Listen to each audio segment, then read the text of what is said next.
Que la grâce de notre Seigneur Jésus-Christ, l'amour de Dieu le Père et la communion du Saint-Esprit soient avec vous tous. Amen.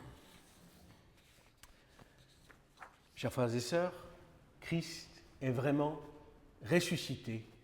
C'est ce que nous rappelons, c'est ce que nous célébrons, c'est ce que nous fêtons avec joie, avec foi, aujourd'hui, en ce dimanche de Pâques, comme année après année, après année, après année, depuis bientôt 2000 ans que cet événement a eu lieu. Nous sommes, par les Écritures elles-mêmes, appelés à la fidélité dans notre témoignage. Et c'est l'essence de l'épître que je vais commenter avec vous ce matin.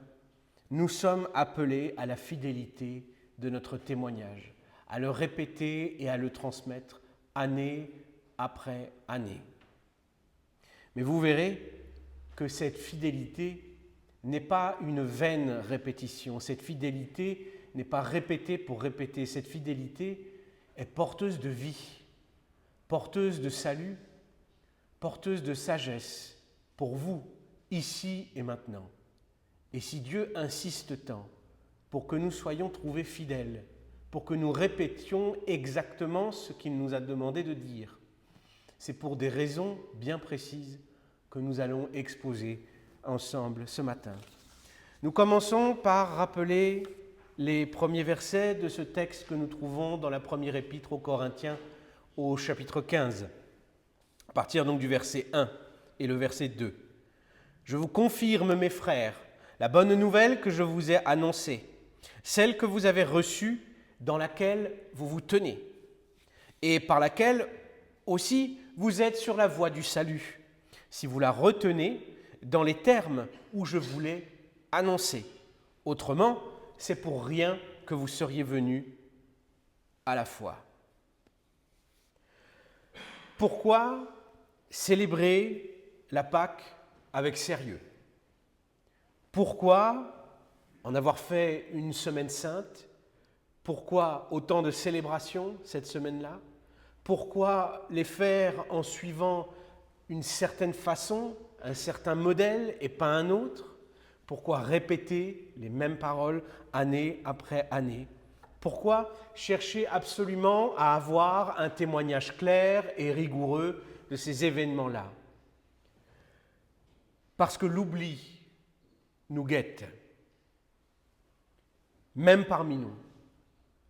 Nous vivons dans nos vies des épreuves, des joies, des déceptions, des souffrances, tellement de choses où nous nous retrouvons entre nous, avec nous seuls, seuls avec nos pensées, seuls avec nos proches, seuls avec nos obsessions, seuls avec notre cœur brisé ou seuls avec notre euphorie, notre exaltation.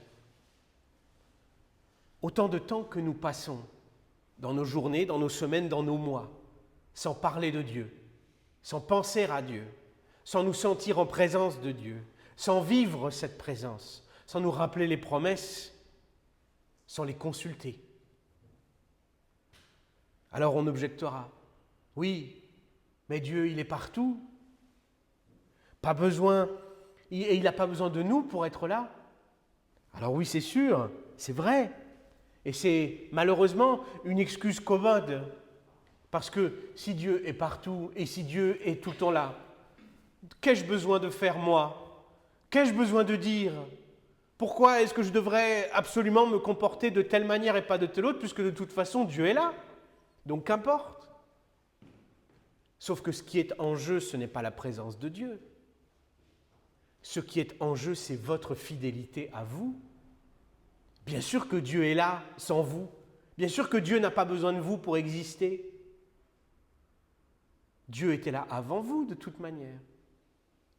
Mais l'enjeu ici, ce n'est pas que votre foi ou votre pratique génère Dieu.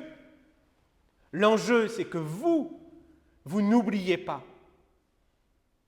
Parce que votre esprit, par paresse, par facilité, essaie d'oublier. Parfois de toutes ses forces. La bonne nouvelle, si scandaleuse, si révolutionnaire, qui vous a été donné, non pas comme un exercice intellectuel, non pas comme une discussion de salon, non pas comme quelque chose qu'on se répète en étant bien content de le répéter. Ce n'est pas de l'esthétique, ce n'est pas de l'art, c'est du concret, c'est du vivant. Cette bonne nouvelle vous a été donnée pour que vous puissiez vivre et pour que toute votre existence soit modelée à partir de cette bonne nouvelle. Pas à partir de vous, pas à partir de vos connaissances, de votre culture, du milieu dont vous êtes issu. Au contraire, cette bonne nouvelle vous a été donnée pour vous libérer de toutes ces chaînes et de tous ces esclavages. C'est pour ça que vous devez la rappeler.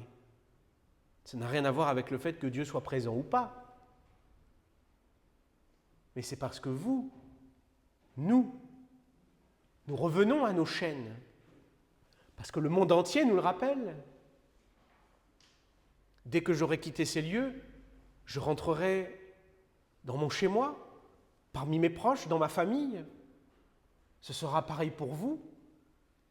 Quand je travaille, eh bien, je passe pas mon temps à prier ou à lire la Bible. Je dois m'occuper de choses bien moins agréables et bien moins passionnantes. C'est mon quotidien et c'est votre quotidien aussi.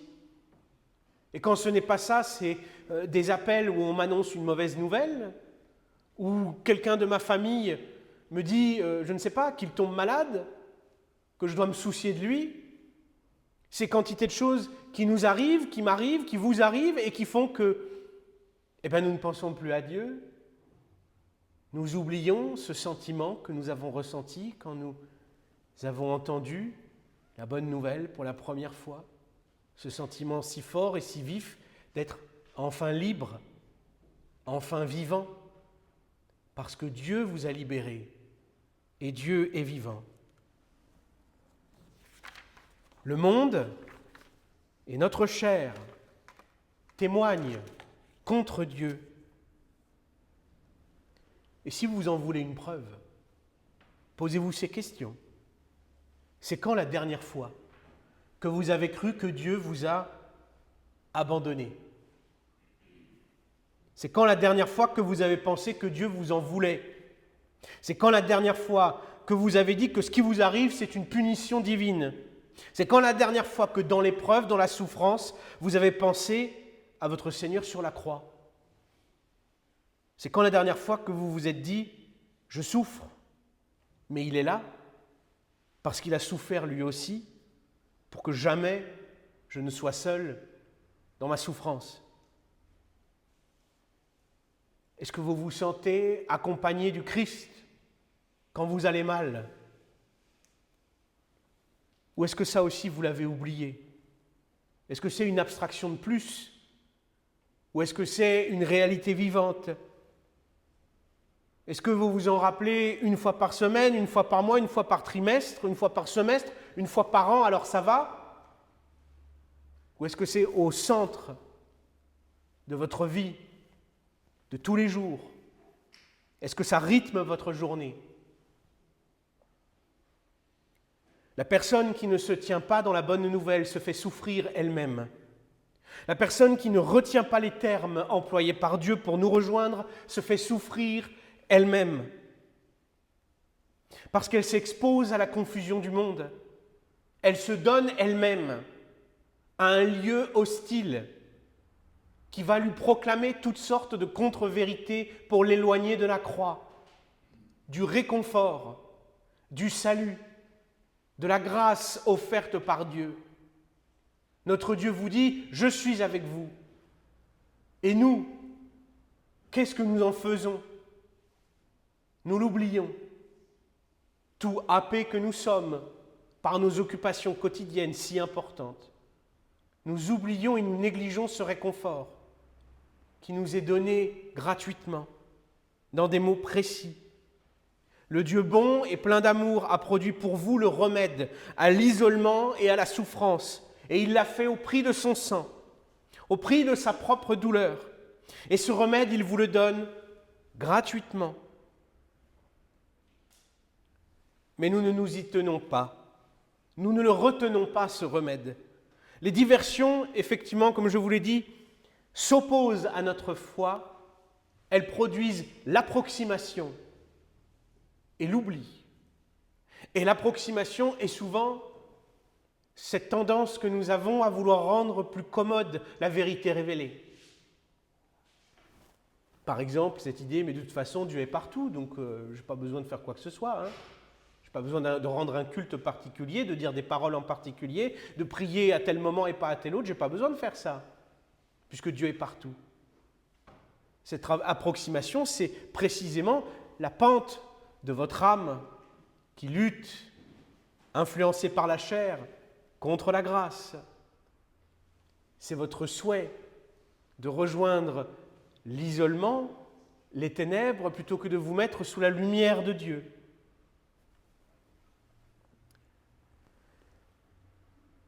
Paul, en tout cas, nous dit de retenir des termes précis de la révélation, pas de l'à peu près, des mots précis que nous devons connaître, ou à défaut de les connaître, que nous devons rechercher régulièrement.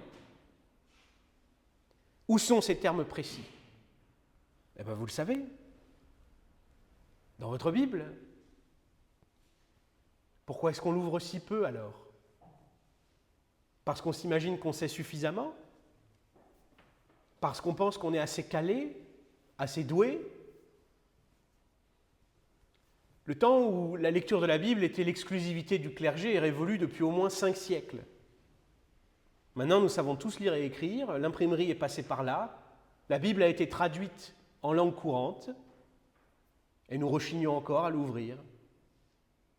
Nous rechignons encore à chercher les mots exacts que Dieu a inspirés lui-même, que Dieu a fait coucher sur le papier par toutes les personnes qui ont écrit la Bible, et il l'a fait avec des raisons précises. S'il a écrit ces mots-là, c'est parce qu'il savait que ces mots-là pourraient nous toucher et nous rejoindre, et que c'était par ces mots-là qu'il voulait s'exprimer et rejoindre nos cœurs. Mais nous, on n'a pas le temps. On a d'autres choses à faire. Pourquoi ce n'est pas notre premier réflexe d'ouvrir la Bible quand nous n'allons pas bien? Pourquoi ce n'est pas ce livre que nous allons consulter plutôt que le premier ami venu, un psy ou la solitude? Les loups ont bien compris comment nous fonctionnons. Pourquoi pensez-vous que sur Internet, il y a tant d'inconnus qui ont un avis sur tout? Et pourquoi est-ce qu'ils sont suivis par autant de monde? Si tout le monde lisait sa Bible, il n'y aurait personne qui n'oserait se prétendre assez sage pour faire la morale aux gens. Si tout le monde retenait les termes, les églises seraient pleines chaque dimanche et à toutes les célébrations en semaine. Si tout le monde retenait les termes, la foi ne serait pas une option, un truc en plus, mais le centre, le cœur de l'existence. La bonne nouvelle ne serait pas une commémoration annuelle ou hebdomadaire, mais quelque chose qui se savoure 24 heures sur 24. Le chrétien qui ne lit pas sa Bible est une proie facile. Le chrétien qui oublie les termes est sans doctrine. C'est aussi une proie facile pour tous ceux qui veulent se faire de l'argent sur votre dos, qui veulent exploiter votre crédulité et qui profitent que vous ne connaissiez pas les termes employés par Dieu. Le diable profite du flou qu'il y a en vous vis-à-vis de tel ou tel sujet.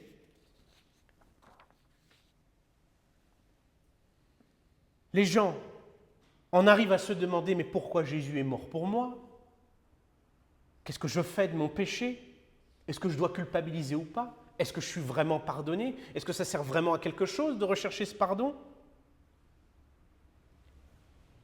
Le chrétien a cette chance donnée par Dieu que n'ont pas beaucoup d'autres foi ou philosophies, à savoir un contenu clair.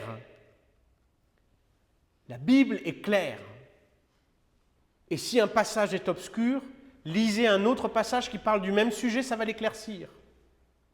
La Bible est la parole d'un Dieu, d'un Père qui veut vous sauver. Donc il va être clair, parce qu'il sait comment vous fonctionnez. Alors il va se répéter de plusieurs manières, par plusieurs témoins, pour que vous entendiez la bonne nouvelle et que vous la reteniez dans les termes exacts. Il vous appelle à la fidélité. à cette bonne nouvelle et aux termes qu'il emploie, donc à l'ordre et à l'exactitude. La bonne nouvelle ne vous a pas été donnée pour devenir une approximation. La bonne nouvelle ne vous a pas été donnée pour que vous vous en rappeliez de temps en temps et encore superficiellement. La bonne nouvelle ne vous a été donnée pour que vous y pensiez tous les jours. Tous les jours, vous voyez votre Sauveur en croix. Tous les jours, vous voyez qu'il vous sauve. Tous les jours, vous sentez son amour. Tous les jours, vous savez qu'il y a une espérance et qu'elle est en lui. Tous les jours, vous savez que vous n'êtes plus condamné, que vous êtes libre, que vous allez vous en sortir, que rien ni personne ne peut vous séparer de Dieu. Tous les jours, vous avez devant vous la solution à vos problèmes. Et vous avez des termes exacts pour vous en souvenir. Vous avez un témoignage sûr des apôtres, des prophètes, la Bible. Vous avez une Église qui depuis 500 ans se bat pour rester fidèle à ces mots, pour que vous puissiez vous enraciner dans la bonne nouvelle. Alors prenez tout ça, utilisez-le, ne laissez ni le flou, ni le doute pour vous éloigner de la bonne nouvelle et de son réconfort. Quelle excuse aurons-nous devant Dieu d'avoir oublié, d'avoir douté, de ne pas avoir été attentifs après tout ce qu'il a fait pour que nous le soyons, après tous les efforts qu'il a déployés pour nous? Quelle excuse aurons-nous devant lui? Zéro. Aucune. Parce qu'il a vraiment tout fait pour nous préparer le chemin. Écoutons les mots maintenant, les termes exacts de la bonne nouvelle que nous devons méditer chaque jour. Versets 3 à 8.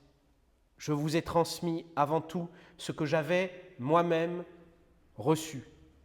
Le Christ est mort pour nos péchés selon les Écritures.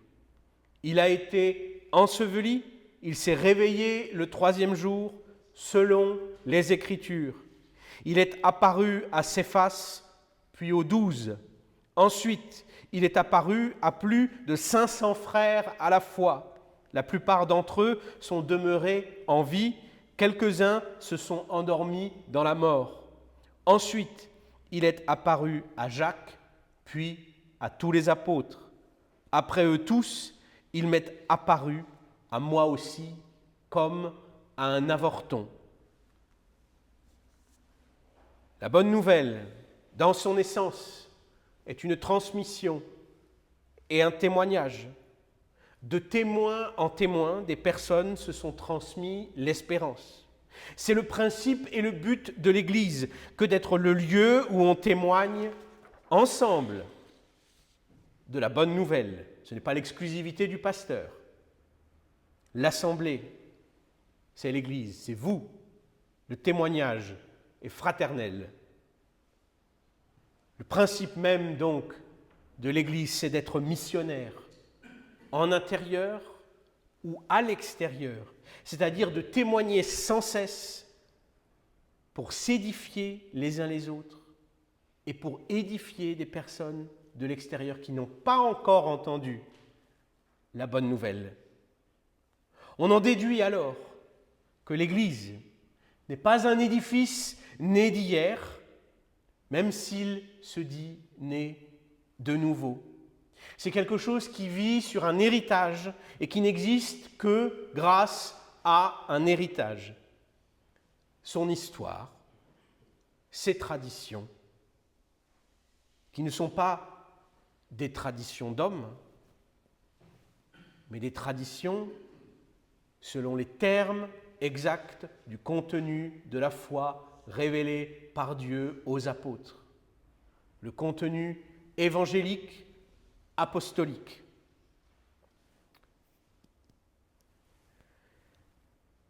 Toute Église qui se désintéresse de l'histoire dont elle est issue et de ce dont elle a hérité, trahit l'esprit même du christianisme. Tout croyant qui fait ça aussi. Pourquoi ? Parce que sa religion est dans son essence une religion de témoignage. et d'héritage d'un témoignage. Votre Bible transpire de divinité, mais aussi d'humanité, de personnes qui ont donné leur vie littéralement pour que vous puissiez être édifiés par la parole de Dieu, de personnes qui ont tout sacrifié pour que dans le confort de votre église en 2025, bien chauffé, bien fourni en café et en bons gâteaux, vous puissiez être mis devant la promesse de la grâce de Dieu et ainsi être sauvés. Pourquoi les témoins se sont-ils battus pour vous alors qu'ils ne vous connaissaient pas? Pourquoi Paul rappelle à toutes ces annonces de la bonne nouvelle que ce qu'il dit est, je cite, « selon les Écritures ». Parce que c'est la mission que Dieu lui a confiée. C'est la mission que Dieu a confiée à ceux qui vous ont précédés. Et c'est la mission qu'il vous confie encore aujourd'hui. Vous devez vous battre pour les générations à venir, en commençant par les jeunes qui, à cause de leur jeunesse, n'en ont rien à faire de Dieu. Puis pour ceux qui nous manquent, les actifs, toujours trop occupés, qui ont toujours mieux à faire que d'être avec Dieu. Et enfin pour ceux qui souffrent de la vie, de leurs échecs et se renferment dans leurs souffrances. C'est pour eux que les témoins ont témoigné et que la bonne nouvelle a été préservée à la lettre près pour aujourd'hui. Il est, chers frères et sœurs, hors de question que ça s'arrête parce que Kevin préfère jouer à la console le dimanche matin ou que Martin doit aller à cette super exposition sur les timbres péruviens ou que Cassandra n'arrive pas à faire garder ses enfants. Un héritage millénaire ne doit pas être mis en danger par des desiderata personnels, par des situations triviales qui ne sont rien au regard de l'éternité et pourtant qui s'accumulent et qu'on laisse s'accumuler. Et le diable se frotte les mains de nous voir si occupés à faire tout, sauf nous rappeler la bonne nouvelle dans les termes dans lesquels elle nous a été donnée.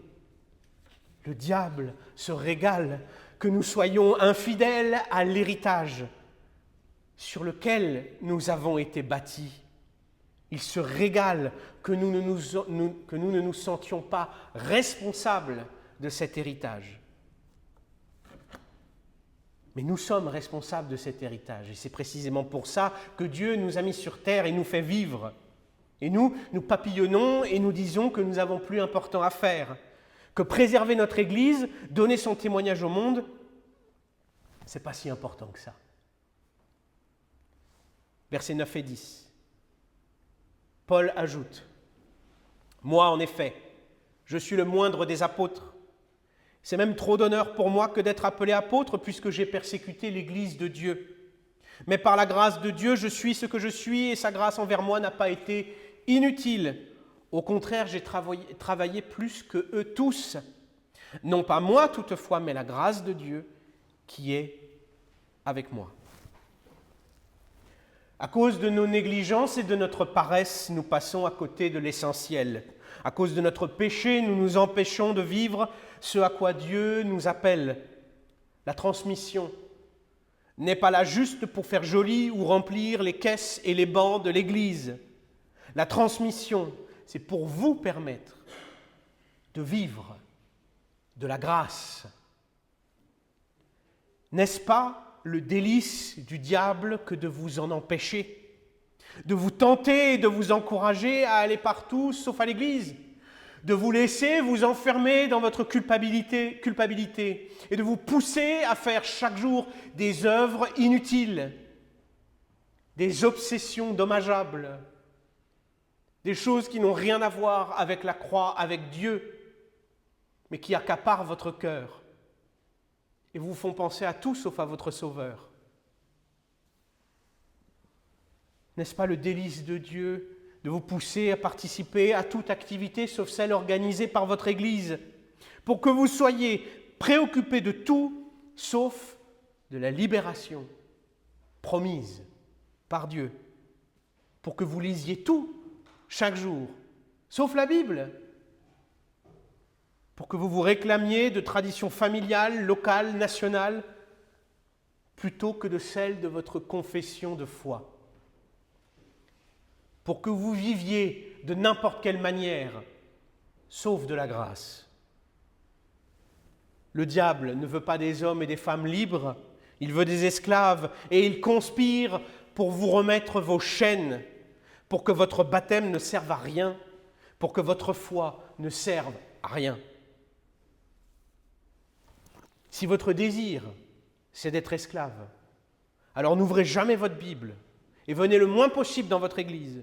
Rejetez votre pasteur, ignorez ses avertissements, relativisez le combat de vos ancêtres et mettez-vous et votre présent au centre de tout. Mais si votre désir, c'est la liberté, alors écoutez les mots de Paul, écoutez son témoignage. Comment un persécuteur, un meurtrier est devenu apôtre. Comment quelqu'un qui n'était habité que par l'orgueil et la violence a été radicalement changé par une rencontre avec Dieu. Comment Dieu est capable d'abattre toutes les murailles, défaire tous les méchants, détruire tous les obstacles. Comment Dieu peut sauver même ce qui paraît le plus désespéré. Et comment il peut vous sauver, vous aussi, quelle que soit votre situation, quel que soit votre présent. La croix, la résurrection, c'est pour vous personnellement. Tout ce qui vous a précédé, les mots précis dans lesquels ça a été écrit, c'est pour vous. La grâce, c'est pour vous. Dieu vous appelle à une vie nouvelle, une vie sous la grâce, une vie où vous savez que vous êtes pécheur, mais que Dieu a payé le prix pour vous. Une vie où vous savez que vous ne serez jamais seul, mais toujours avec votre Sauveur. Une vie où après la condamnation de la loi, il y a l'espérance du pardon. Une vie où vous savez que vous allez errer, vous tromper, souffrir, mais que vous pourrez toujours revenir à la maison, toujours trouver du réconfort. Vous serez toujours relevé par le Christ. C'est ça, vivre de la grâce. Il n'y a rien de définitif, rien d'impossible. Il y a Christ, il y a Dieu, il y a la porte ouverte sur les cieux, il y a l'au-delà du monde, il y a l'au-delà de vos souffrances et de vos manques, ici et maintenant. Il y a toujours la possibilité d'être consolé, réconforté, restauré, relevé, parce que Dieu vous aime, parce que Dieu se bat pour vous, parce que Dieu ne veut pas que vous vous perdiez, mais fait tout pour vous garder avec lui, parce qu'il vous a donné des mots précis pour en témoigner, et qu'ils sont à portée de main. Vivre de la grâce, c'est voir ce que Dieu a fait grâce aux témoins qui vous ont précédés, mais surtout voir comme Paul ce qu'il fait encore aujourd'hui pour vous, chaque jour, chaque heure, chaque minute.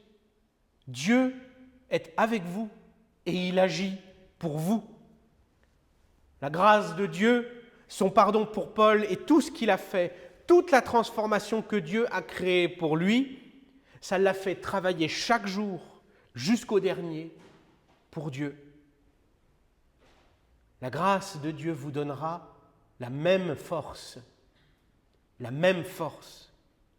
si vous vous en rappelez dans les termes dans lesquels elle vous a été transmise, si vous vous fondez sur l'Écriture et pas sur des révélations personnelles, pas sur des discours de pseudo-influenceurs sur Internet qui profitent de votre crédulité, pas sur des gens qui viennent vous voir et vous disent « Dieu m'a dit que ». On n'a pas besoin de savoir ce que Dieu lui a dit. On a une Bible qui le dit clairement, ce qu'il a dit. Et cette Bible, elle dit exactement ce dont vous avez besoin pour être sauvé et pour sentir la présence de Dieu à chaque minute de votre journée, jusqu'à la fin des jours. Si vous cherchez cette grâce, au lieu de chercher vos œuvres ou vos raisonnements, la grâce de Dieu, c'est la force qui vous manque, le principe de vie qui vous est donné par Dieu, pour que vous goûtiez vraiment à la liberté et que vous la viviez chaque jour. Car quoi qu'il vous arrive, quoi que vous ayez fait, si vous croyez à la bonne nouvelle selon l'Écriture, Dieu vous pardonne, Dieu travaille pour vous, Dieu vous veut avec lui maintenant. Verset 11, ainsi donc, que ce soit moi, que ce soit eux, telle est notre proclamation et telle est la foi à laquelle vous êtes venus.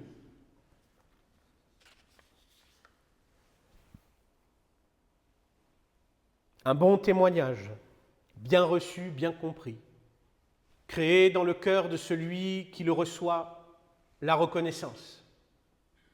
Parce que nous voyons Dieu, nous voyons qu'il agit, nous voyons qu'il se donne de la peine pour nous, nous voyons qu'il n'est pas juste sur son trône à nous regarder nous débattre et puis à attendre que le moment soit venu.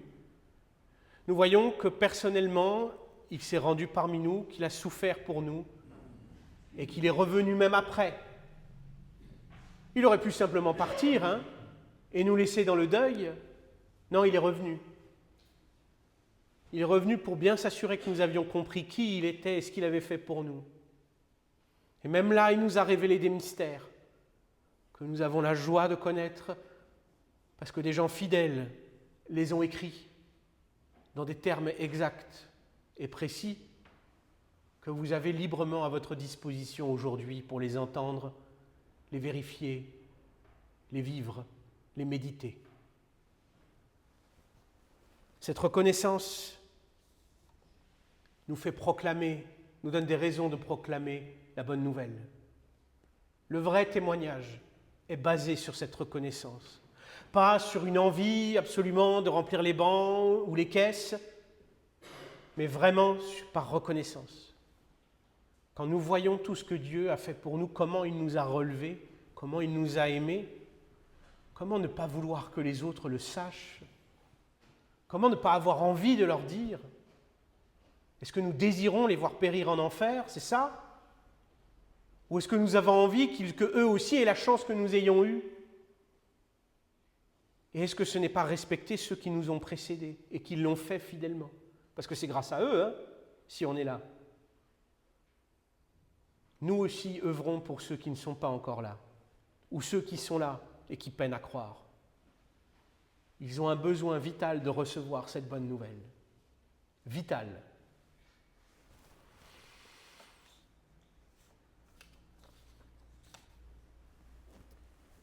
Notre reconnaissance pour cette vie selon la grâce renforce notre foi.